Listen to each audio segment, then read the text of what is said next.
sa ating sarili, makikita natin na mas marami pala tayong pagkakamali.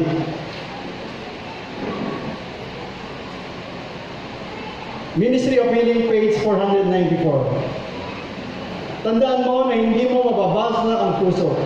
Hindi mo batid ang mga motibo ng bawat puso na sa tingin mo ay mali.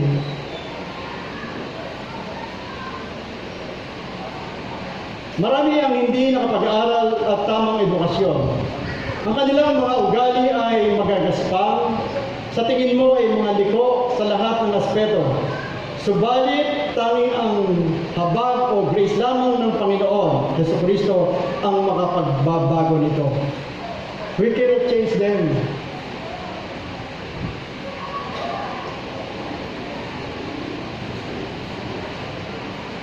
Dapat, we must see them as Jesus see them. Kung ano yung pagtingin ni Kristo sa kanila, ganoon din pala dapat tayo. Ang sabi nga po ni Mark Kinley, He saw people not as they were. Jesus saw people not as they were, but as they could become. Kung ano ang magiging siya. Jesus saw Peter not as a rough-spoken fisherman, but as a mighty preacher. Jesus saw the best in people. Yun lang ang nakikita natin sa atin. Hindi niya tinitingnan yung ating mga pagkakamali, yung ating mga pagkakasala. Ang nadarama niya sa atin ay habag. Ang gusto niya sa atin ay talagang mabago. He saw the best in us. Hindi ba napaganda no? Ang nakikita niya sa iyo ay yung pinakamabuti na pwedeng ikaw ay maging. Ministry of Healing, page 490 pa rin. Ito po yung magandang payo. Cultivate the habit of speaking well of others. Dwell upon the good qualities of those with whom you associate, and see as little as possible of their errors and failings. Kumbaga, takluban mo muna yung mga pagkakamali niya. When tempted to complain of what someone has said or done, o kung ikaw yung natutokso na, praise something in the person's life or character. Laging may pangontra dapat. Cultivate thankfulness. Lagi tayong maging mapagpasalamat. Praise God for His wonderful love in giving Christ to die for us. It never pays to think of our grievances. God calls upon us to think of His mercy and His much love, that we may be inspired with praise. Siguro, napakasaya po kung palaging ganito ang sasaloobin ng bawat isa. Yung hindi na natin makikita yung mga marurumi sa ating kapwa, yung mga mali niyang ginagawa, siguro madali na natin siyang mahalin. No? Di ba? Yun lang ang nagiging problema natin eh, parang ang hirap mahalin. Bakit ba ang hirap mong mahalin? Pero sa totoo lang, ikaw yung mahirap mahalin eh. Kasi ganoon ka rin naman eh. Kung titingnan mo lang talaga ang sarili. Ito po yung isang karanasan ni Mrs. White. No? Sabi niya sa Steps to Christ, page 117, namimitas ako ng mga bulaklak at nasasamyo ko ang halimuyak ng mga ito. Nagituro sa akin ng kapatid na ito. Nakasabay ko sa paglalakad. Ang di nakikitang mga tinik na umahadlang sa kanyang dinaraanan. Naroon siya, tumatangis at nahahapis. Hindi siya lumalakad sa landas at hindi sinusundan ang nangunguna, kundi siya ay lumalakad sa gitna ng mga dawagan at tinikan. O anya na tumatangis. Hindi baga sayang ang magagandang halamang ito na sinisira ng mga tinik nang magkagaling nagsalita ang nangunguna. Ito po yung sabi ng nangunguna. Pabayaan mo ang tinik sapagkat susugatan ka lamang. Di ba? Totoo naman yung mga kapatid eh. Kapag pinansin mo lagi yung mali ng iba, tiyak masasaktan ka. Pitasin mo ang mga rosas, ang mga liryo at ang mga clavel. Di ba? Pulutin natin yung mga ganda sa kanya. Nasabi sa Ephesians 4:29, anumang salitang mahalay ay huwag lumabas sa inyong bibig, kundi ang mabuting ikatitibay ayon sa pangangailangan upang makinabang ng biyaya ang mga nagsisipakli. Di ba kapag ikaw ay maganda yung sinasabi mo, napapansin mo yung kausap mo ay talagang nasisiyahan. bukang-buka yung kanyang bibig at tuwang-tuwa. Kaysa yung una pa lamang ay kinontra mo na, nagsalita ka na hindi maganda. Di ba? Ang balik nito ay sa iyo. Verse 30. At huwag ninyong pighatiin ang Espiritu Santo ng Diyos na sa Kanya kayo'y tinatakan hanggang sa kaarawan ng pagtubos.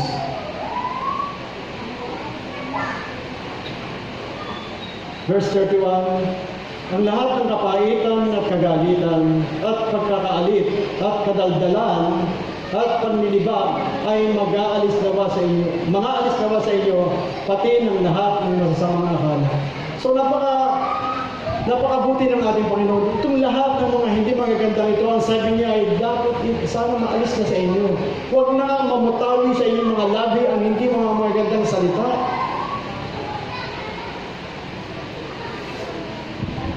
Tapos na po ako mga kapatid. Sa ating pag-aaral nakita natin ang masamang idudulot ng hindi magandang pagsasalita. Ang aking pong appeal sa inyo, I want to appeal in your hearts. Gusto kong ating namnaming maigi ang mga salitang ito na binitiwan sa atin ng ating Panginoon. Na huwag na nating pansinin yung mga pagkakamali ng iba. Ano po ang sabi sa atin? Dapat ipag-pray natin, ipanalangin natin siya pati ikaw upang tayo ay magkaroon ng isang magandang pagsasamahan, lalo na po sa iglesia. Di ba? Kay laking katuwaan sa langit. Kapag nakikita ng ating Panginoon na lahat tayo ay mainam na nagsasama-sama, nagpapatawaran sa isa't isa, kasi lahat naman tayo nagkakamali. Siguro tuloy ang ligaya, no? At kung siya naman ay dumating, ang sabi niya, doon sa, mapapabilang tayo doon, sa 144,000 na isasama niya sa langit na bayan, hindi na daranas ng kapaitan, hindi na magkakatumpa ng anumang kalungkutan, bagkus forever and ever tayong magiging maligaya dahil nasunod ang kalooban ng ating Panginoon. Hindi tayo naging mga backbiters at wala tayong nasasabing mga masasakit na salita. Sana pagpalain tayo ng ating Panginoon at patuloy natin idalangin na manahan sa atin ang banal na Espiritu.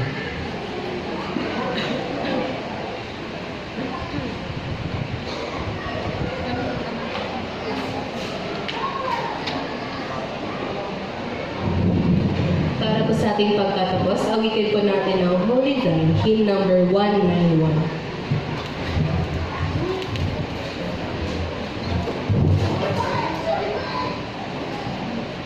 Thank you.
Maraming pong salamat, mahal na Diyos, na kayo ay patuloy na umiibig sa amin. Na sa kabila ng aming mga pagkukulang at pagkakasala, patuloy niyo kami pinagkakalooban ng pag-asa na kami man, kung kami ay magsisi sa aming mga kasalanan at hindi na gagawin ang mga salitang mahalay at makakasakit ng aming kapwa, ay mapapabilang sa tinatawag na 144,000 upang diyan ay magsama kami ng walang hanggan sa kasama ng aming Panginoong Jesucristo. Ito po ang aming dalangin sa banal at makapangyarihang pangalan ng aming Panginoong Jesus. Amen.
Board member po, Brother Mike, yung board member, sa link po, 5 minutes na, board members, please. Dito po tayo sa